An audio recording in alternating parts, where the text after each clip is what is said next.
Yang pertama, Mas Imam. Tentang kunden. Ya apa sih asal usulnya kok ngono-ngono iku ngono ya. Ya. Nggih. Asal usulnya itu, wong Jawa itu kan punya kemuliaan hati di dalam menghormati semua makhluk Allah. Bedanya dengan orang Barat dan orang di luar Indonesia, kalau mereka melakukan alam itu sebagai alat yang mereka eksploitasi. Kalau di Jawa, alam itu sahabat sesama makhluk Allah. Aslinya ngono iku, asal usulnya. Maka dihormati, wit-witan dihormati, ya toh? Logam dihormati, keris dihormati, semua dihormati sebagai sahabatnya sesama makhluk Allah. Gitu. Mulane akhirnya muncul pepunden, muncul ono apa jenenge? Apa itu jenenge? Sajen sak piturute itu kan dalam rangka menghormati. Karena mbah-mbah kita kan punya pergaulan sama jin, sama makhluk-makhluk lain. Nah, kita kan enggak. Kita marah karena kita enggak pernah bergaul. Gitu loh. Mbah-mbah kita mengerti ilmu ora katon, kita hanya mengerti ilmu katon, kan gitu. Terus kita sekarang tiba-tiba marah, iku syirik iku, ngono toh? Saiki ana wong jaran kepang mangan pari syirik, mangan beling syirik. Kon iku kudu teko nggawa bungkusan sego cek mangan sego. Wong wis gak duwe sego terus mangan beling malah kok oring-oring ngono. Terus dibutuhne aku sego kon teko nggawa sirik-sirik lho ya kon iku ya apa sih. Gitu loh Mas. Jadi menurut saya Anda juga jangan menuduh-nuduh itu. Jadi Anda mencoba menghormati secara lingkungan saja. Meskipun kalau bisa tidak sampai sajen syukur, tapi Anda pokoknya sopan di situ. Terus Anda juga menghormati. Loh, wit iku masih kok hormati tok, masih gak ono apa-apane kok hormati lah ya apik ah. Gitu loh. Jadi menurut saya tidak perlu pakai upacara sebagaimana yang pernah ada, tapi jangan memperlihatkan bahwa kamu tidak suka atau seterusnya. Tetap hormati. Anda tahu di Indonesia ini iki Kiai Kanjengnya nggitmu jenenge grup, iki jenenge gamelan. Jadi logam lho, saron lho, bonang lho, dikai jeneng kiai lah wis. Di Indonesia kira tau apa? Wong Jawa iki. Kiai Kanjeng, iki jeneng gamelan. Kiai Sangkelat keris. Kiai Slamet kebu, ya. Kiai Pleret. Nama desa itu menghormati pohon-pohon. Wakeh wis. Aku duwe daftar iku di Jogja. Desa-desa sak Jawa Timur sing jeneng wit-witan lah meh kabeh. Tapi pokoknya semua alam, gitu. Iki lah apa? Balong panggang, alamnya kondisinya adalah ono danau sing garing kan gitu loh. Kan gitu. Ono kedung pring, ono apa? Semua penghormatan terhadap alam. Maka salah satu munculannya adalah itu tadi Mas, ono pepunden. Loh, pepunden itu sebenarnya ide untuk menghormati sesuatu yang disakralkan. Sakral itu apa? Lo mbahku ya sakral no. Masa mbahku gak sakral? Ya mbahku sakral, bapakku sakral, ibuku ya sakral no. Saya khusyuk kepada dia kok. Bukan saya menuhankan ibu saya. Wis ngene lho wis, apa kon tahu kon biyen tahu macul penggaweanmu tani. Terus mari ngono kon dadi pengusaha ternyata pinter, kon terus sugih. Terus paculmu iku gak kok buak, gak kok dol, kok simpen, kok dale lemari kok untuk kenangan bahwa kon biyen macul. Oleh tak gak? Suci itu pacul itu. Gak oleh dijemuk wong. Kita mboten. Nah, jadi jangan salah. Ojo gampang-gampang ngarani syirik-syirik lah. Misalnya ngene, kon duwe bapak. Terus nggawa fotone bapakmu. Ya. Terus fotone bapakmu tak idoni. Ya apa, Bang? Ya apa, Bang? Ngamuk ya tak gak? Padahal mek kertas loh. Mek kertas. Tapi bisa kamu mengalami itu. Terus bapakmu jenenge sapa?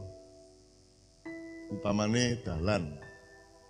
Misalnya ngene, nek wong NU biyen kan dilolokno Muhammadiyah mergo ojo kang sayyidina ta.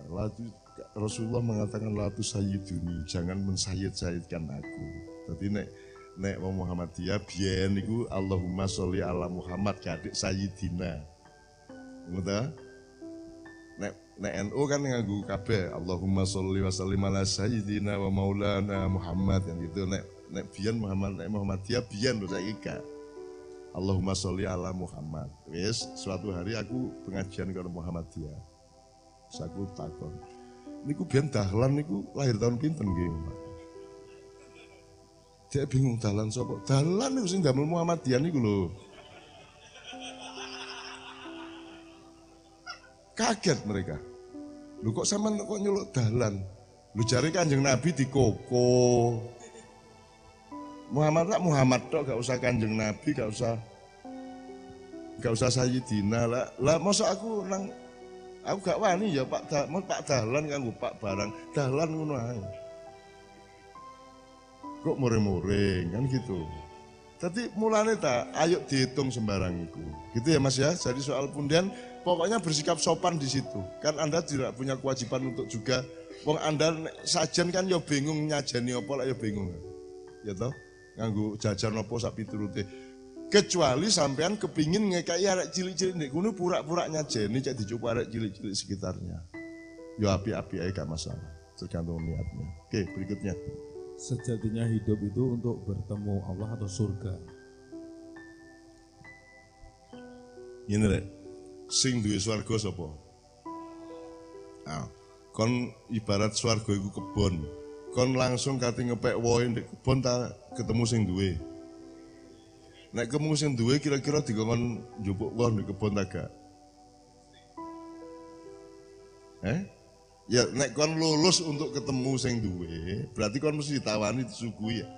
Disuguhi wit woh-wohan ndek kebon lak ngono. Lah saiki kon ndolek kebon ta ndolek sing duwe? Nah iya, pertanyaannya gak jelas tuh Mas. Nek sampean ndoleki Allah mesti oleh swarga.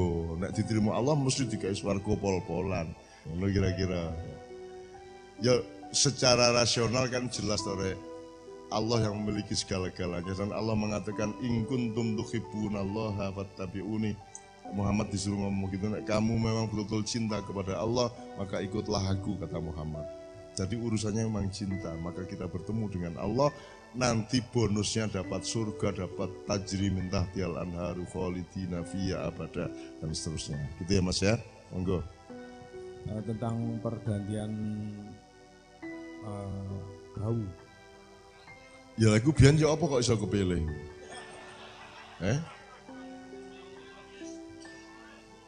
Ya apa iso kepilih? Jadi sekarang kan kalau urusannya itu adalah kedaulatan, otoritas dalam skala desa, maka caranya untuk bisa mengganti dan seterusnya kan harus tetap dengan kedaulatan rakyat. Jadi kuota yang mencukupi dari rakyat, tidak hanya Anda.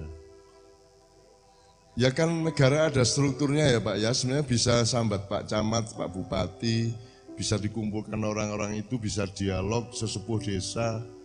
Makanya kita itu, negara kita itu kan sejak perubahan undang-undang 2002 ya, itu kan kita itu nggak punya bapak lagi. Jadi desa juga tidak ada sesepuhnya. Dulu di desa ada sesepuhnya. Ya. Tidak hanya pemerintah, ada negaranya dalam tanda petik gitu loh. Nah sekarang kan tidak ada, jadi Anda sambatnya ya bingung sekarang. Jadi menurut aku runding karo wong tuwek-tuwek di desa. Siji, kemudian tanya-tanya kemungkinannya ke birokrasi yang lebih tinggi. Ya apa kira-kira bau sing koyok ngono iku gitu ya. Jalan yang lain adalah kon ngaji yo, ndolek ana wetone apa? Ya apa kan ya? Dalek ana wetone apa, pas wetone iku awakmu hizib nasr. Wis ngono jelas ya. Tapi ini sebenarnya jalan yang saya sebenarnya tahan untuk tidak saya kasih. Terus pokoknya pas wetone iku sak wetone bojone nek perlu.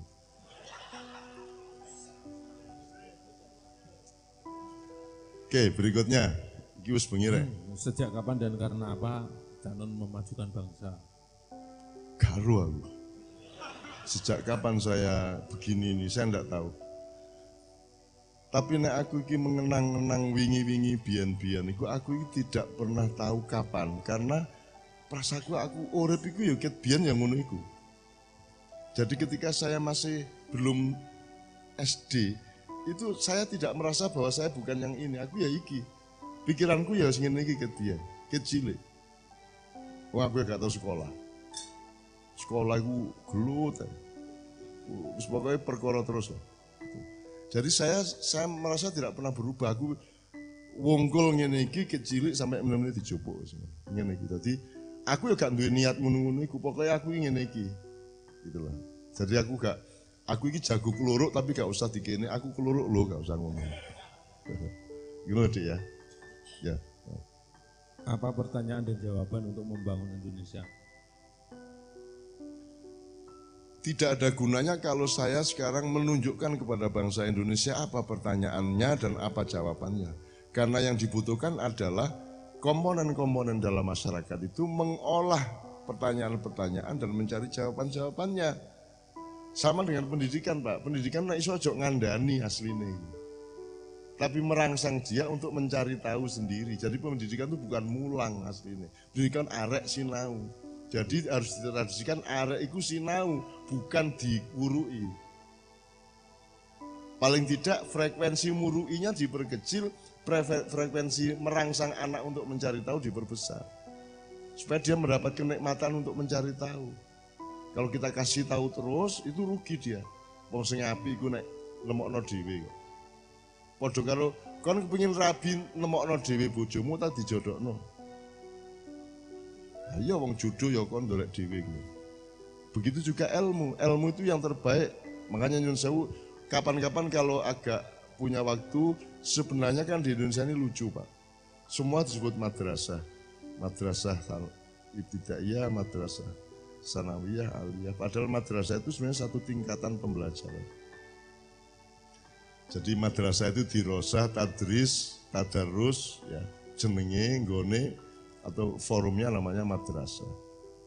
Itu arek cik mulai mengenal-ngenal lah. Cik terus didik, mengenali segala sesuatu itu madrasah.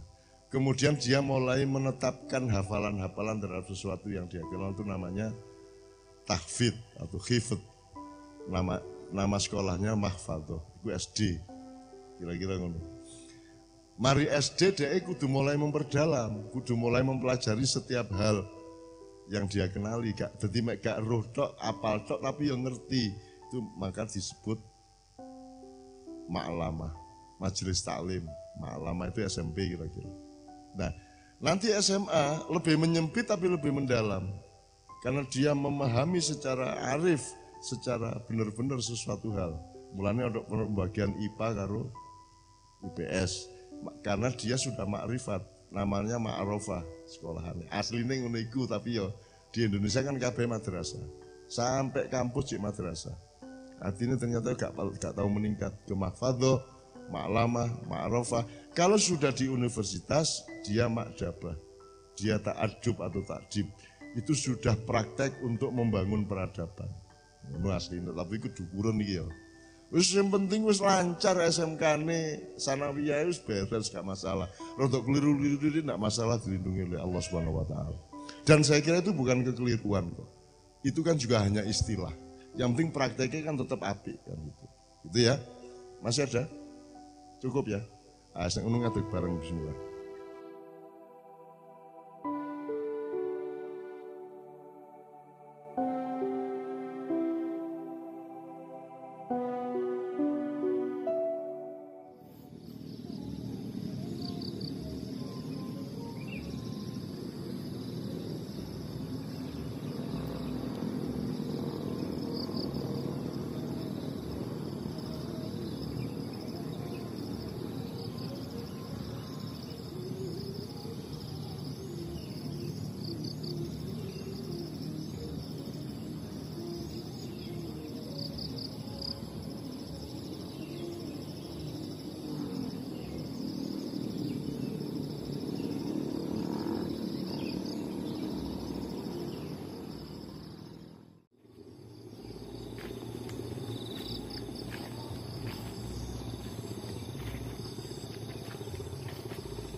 Dulur-dulur, berikut ini hanya sekedar ulasan yang tidak penting sama sekali.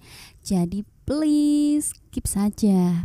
Sekali lagi saya ingatkan, tolong di skip saja ya. Pokoknya setelah teks matur suwun pada setiap video P5I ya, langsung di skip saja. Matur suwun dan I love you all.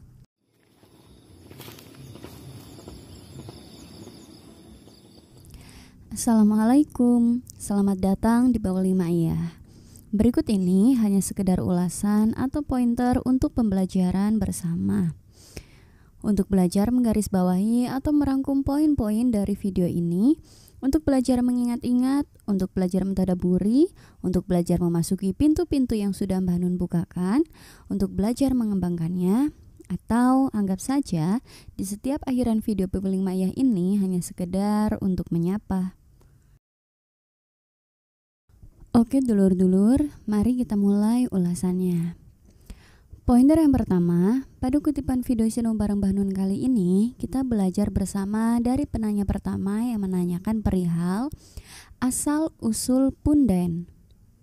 Dan kurang lebih beginilah jawaban yang Mbah Nun tawarkan kepada penanya pertama.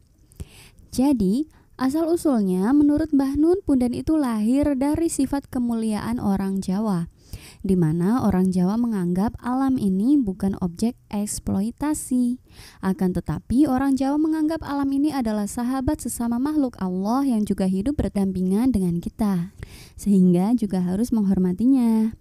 Kemudian Mbah Nun memberikan banyak contoh-contoh, misalnya bahwa hampir di seluruh pulau Jawa nama desa diambil dari nama alam. Bahkan di Jawa, hewan, benda, atau apapun saja diberi nama dan diperlakukan sebagai sesama makhluk Tuhan. Seperti keris misalnya dinamai Kiai Sangklat, atau kerbau dinamai Kiai Slamet, dan seterusnya. Kemudian Mbah Nun juga ngendiko, mbah-mbah kita dulu itu memiliki pergaulan dengan jin dan sebagainya, sementara kita tidak. Kita marah karena kita tidak pernah bergaul. Jika mengacu kepada jawaban yang Mbah Nun tawarkan kepada penanya pertama ini, kurang lebih begini. Jadi seharusnya ketidaktahuan atau kekurangan ilmu kita seharusnya membuat kita rendah diri dan diam lebih baik daripada bersuuzon. Lawang tidak tahu alias hanya menyangka-nyangka dan menuduh-nuduh kok, bukankah malah nanti jadinya suuzon? Justru seharusnya ketidaktahuan itu membuat kita bertanya atau setidaknya minimal ya diam saja.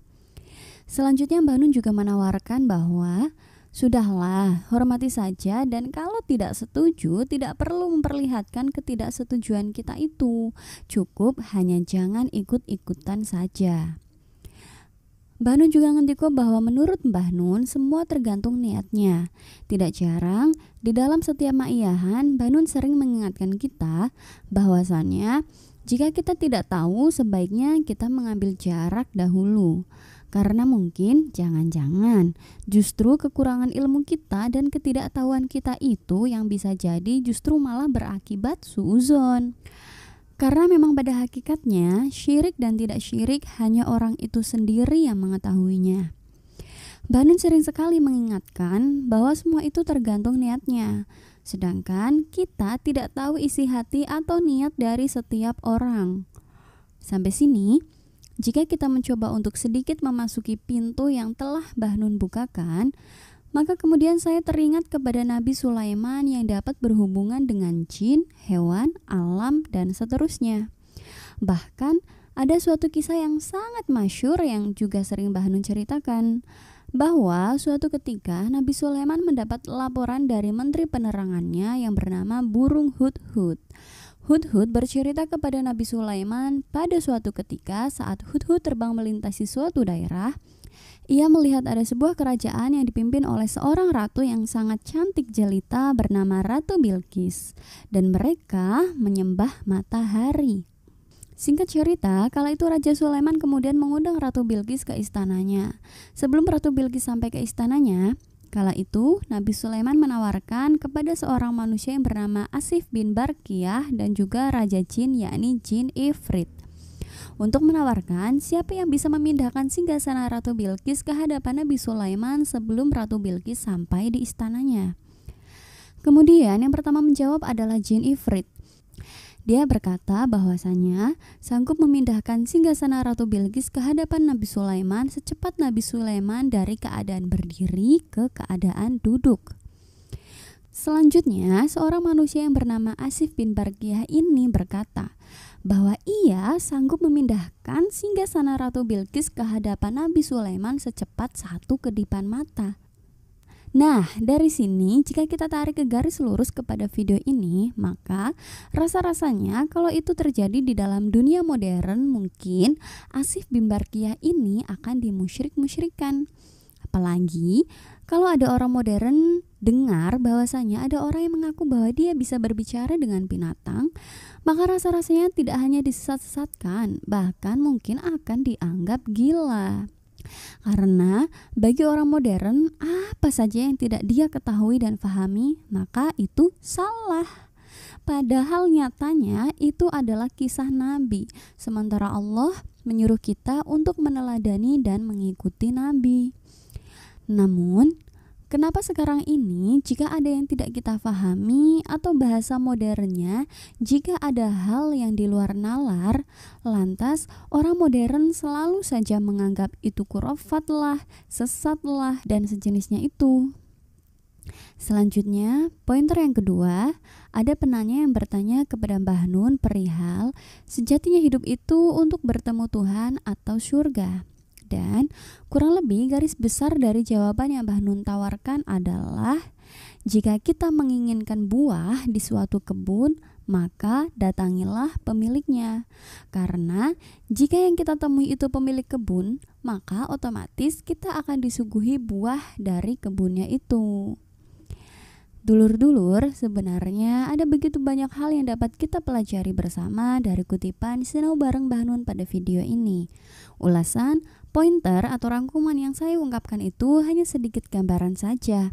Dan semua yang saya ungkapkan itu bukanlah sebuah kebenaran. Hanya saja semoga dapat sedikit menambah referensi. Mohon maaf atas semua kelemahan sudut pandang saya. Matur suwun dan sehat selalu saudaraku. Wassalamualaikum.